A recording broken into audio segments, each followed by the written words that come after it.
2030 সালের মধ্যে স্মার্টফোন শেষ হয়ে যাবে। বিল গেটসের ভবিষ্যৎবাণী, ইন্টারনেটের রমরমা যত বেড়েছে তত বেড়েছে মোবাইলের ব্যবহার। এখন তো মানুষ একটা মিনিটও নিজের মোবাইল ছাড়া থাকতে পারে না।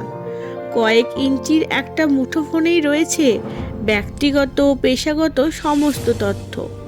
আর তাই মোবাইল যে মানুষের জীবনের একটা অপরিহার্য বস্তু হয়ে উঠেছে তা বলাই বাহুল্য। এখন প্রতিটি মোবাইল ফোনের মধ্যে রয়েছে বিভিন্ন ধরনের বৈশিষ্ট্য। যখন মোবাইল কোম্পানিগুলি এগুলো তৈরি করে তখন তারা প্রতিবার একটি নতুন বৈশিষ্ট্য দিয়ে গ্রাহকদের আকৃষ্ট করার চেষ্টা করে। এমতাবস্থায় আমরা যদি আপনাকে বলি যে ভবিষ্যতে স্মার্টফোনের অস্তিত্ব সম্পূর্ণভাবে শেষ হয়ে যাবে, তাহলে আপনি কি আমাদের কথা বিশ্বাস করবেন? কথাটা হয়তো অনেকের কাছেই অবিশ্বাস্য এবং হাস্যকর লাগবে।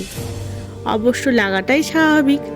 তবে মাইক্রোসফটের প্রতিষ্ঠাতা বিল গেটস এমন কিছু তথ্য প্রকাশ করেছেন যা মোবাইল ফোনের ভবিষ্যৎকে অনিশ্চয়তার মধ্যে ফেলে দিয়েছে। স্মার্টফোন কি সত্যি শেষ হয়ে যাবে? আজকের আধুনিক যুগে প্রযুক্তি খুব দ্রুত গতিতে এগিয়ে যাচ্ছে।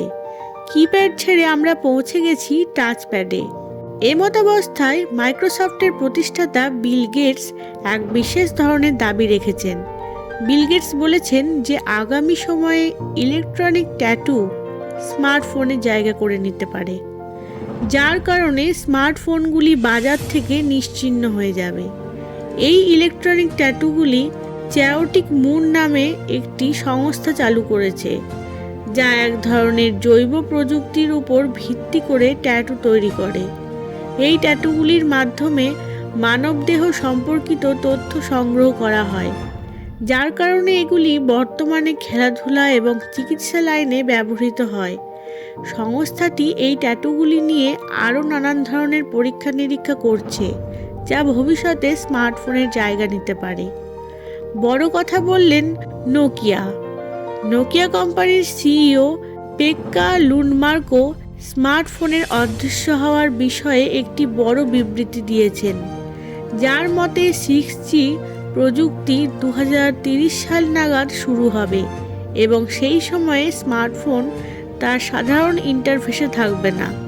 নোকিয়ার সিইও বলেন, 2030 সালের মধ্যে মোবাইল ফোনের জায়গায় স্মার্ট চশমা বা অন্য কোনো ধরনের পণ্য ব্যবহার করা হবে, যা সরাসরি আমাদের শরীরের সাথে কানেক্টেড হবে। বিশেষজ্ঞদের মতে ভবিষ্যতে এই বিষয়টি আমাদের জীবনকে আবার পুরোপুরি বদলে দেওয়ার কাজ করবে। আজ এখানেই শেষ করছি। ধন্যবাদ।